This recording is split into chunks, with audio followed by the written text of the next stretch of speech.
Assalamualaikum warahmatullahi wabarakatuh. Para pelajar dan para pecinta ilmu biologi, kita bertemu kembali dan kita akan membahas tentang sel. Dan pada kesempatan kali ini kita akan berbicara tentang penyusun sel. Oleh karena itu, kepada para pelajar dan pecinta ilmu biologi, saya ucapkan selamat menyimak dan selamat belajar. Semoga tayangan ini bermanfaat untuk kalian semuanya. Penyusun sel. Sudah kita pelajari sebelumnya bahwa sel adalah unit terkecil dari makhluk hidup secara struktural dan secara fungsional. Sedangkan penyusun sel itu ada 3 macam, yaitu yang pertama adalah membran plasma, kemudian yang kedua sitoplasma, dan yang ketiga adalah organel sel. Membran plasma. Membran plasma adalah suatu lembaran yang tipis yang memisahkan antara sel dengan dunia luarnya. Struktur membran plasma. Membran plasma adalah suatu lapisan ganda yang disusun oleh fosfolipid dan protein, atau sering disebut sebagai lipoprotein.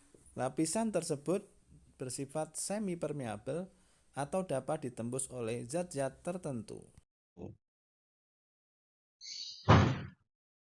Pada struktur model mozaik cair, membran sel memiliki 2 sifat, yaitu hidrofilik dan yang kedua adalah hidrofobik. Hidrofilik adalah bagian dari membran plasma yang suka air. Sedangkan hidrofobik adalah bagian dari membran plasma yang tidak suka air. Selain lipida dan protein, di dalam membran plasma juga terdapat senyawa lain yaitu kolesterol dan karbohidrat. Kolesterol berada di tengah membran di area hidrofobik. Kolesterol ini berfungsi menstabilkan membran dan menjaga membran agar tetap lentur. Sedangkan karbohidrat terdapat pada sisi sebelah luar dari membran, terikat pada protein atau lemak. Karbohidrat berfungsi dalam interaksi dari sel ke sel dan mempererat ikatan antar sel. Kita lanjutkan dengan membahas fungsi membran plasma. Fungsi membran plasma yang pertama sebagai pembatas antara sel dengan lingkungan luarnya. Yang kedua, melindungi isi sel agar tidak keluar meninggalkan sel. Kemudian yang ketiga, mengatur pertukaran zat yang masuk atau keluar dari sel. Yang keempat, melakukan seleksi terhadap zat-zat yang boleh masuk atau meninggalkan sel. 5. Sebagai tempat berlangsungnya reaksi-reaksi kimia. 6. Sebagai tempat reseptor dari luar. Kita lanjutkan bagian kedua, yaitu sitoplasma. Sitoplasma adalah cairan yang berada di antara inti sel dan membran sel. Cairan sitoplasma atau yang disebut sebagai sitosol bersifat koloid atau mirip jeli.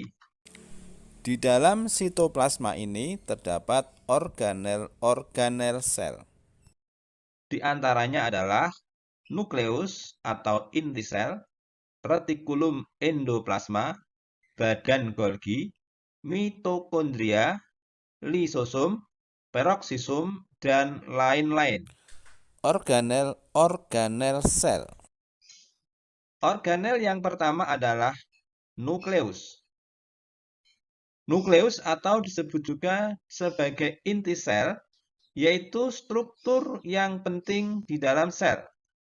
Nukleus berfungsi sebagai pusat pengendalian sel. Di dalam nukleus terdapat cairan matriks, yaitu nukleoplasma, nukleolus, dan kromosom. Nukleoplasma atau plasma inti Merupakan cairan koloid yang terdiri atas campuran air, molekul pembangun ribosom, asam inti, dan material lainnya. Nukleolus atau anak inti merupakan tempat pembentukan ribosom. Nukleolus terdiri atas granula khusus dan benang-benang yang berhubungan dengan DNA. Sedangkan kromosom adalah informasi genetika yang disebut dengan gen. Organ selanjutnya adalah retikulum endoplasma. Retikulum endoplasma atau disingkat dengan RE adalah organel sel yang berupa lipatan-lipatan dan tabung-tabung membran yang tersebar di seluruh sitoplasma. Retikulum endoplasma ada dua macam, yaitu RE kasar dan RE halus. RE kasar banyak mengandung ribosom, sedangkan RE halus tidak memiliki ribosom. Retikulum endoplasma halus berfungsi untuk tempat sintesis dan sedikit hormon, sedangkan pada RE kasar berfungsi dalam proses sintesis protein. Mitokondria. Mitokondria banyak ditemukan di sel-sel eukariotik. Mitokondria adalah organel sel yang bermembran ganda. Mitokondria berbentuk seperti sosis. Mitokondria berfungsi sebagai tempat terjadinya respirasi sel yang menghasilkan energi ATP.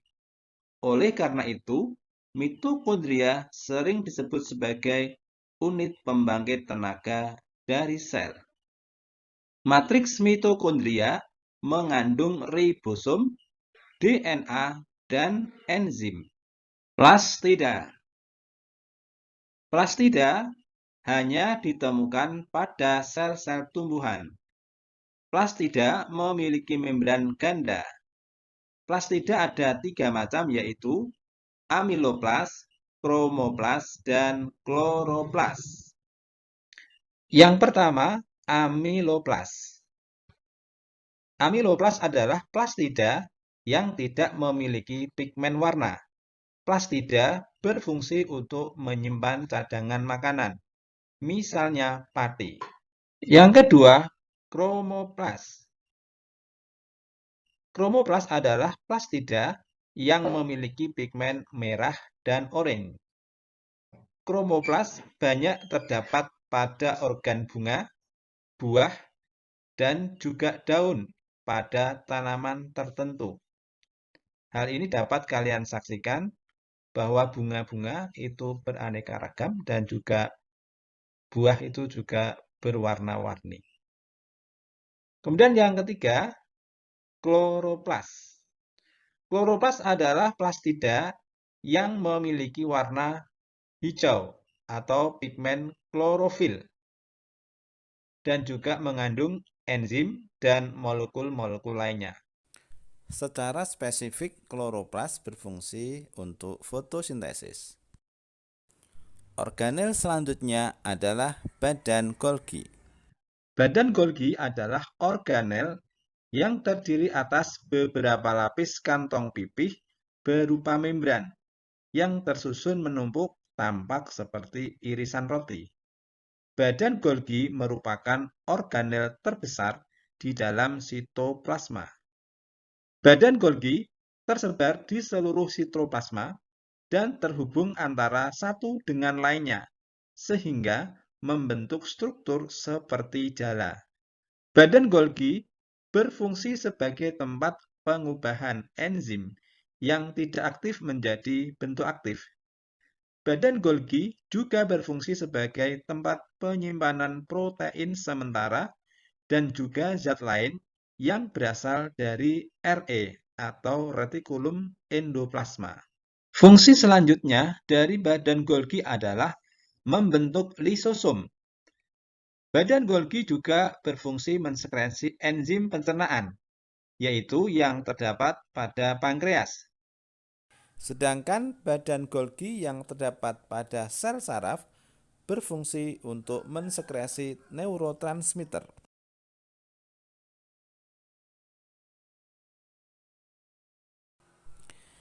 Demikianlah anak-anak beberapa komponen penyusun sel, namun ada beberapa organel yang belum kita bahas dan insya Allah akan kita bahas pada video yang akan datang. Soal latihan. Gambarlah sebuah sel dan tunjukkan membran plasma, nukleus, retikulum endoplasma, dan badan Golgi. Selamat belajar.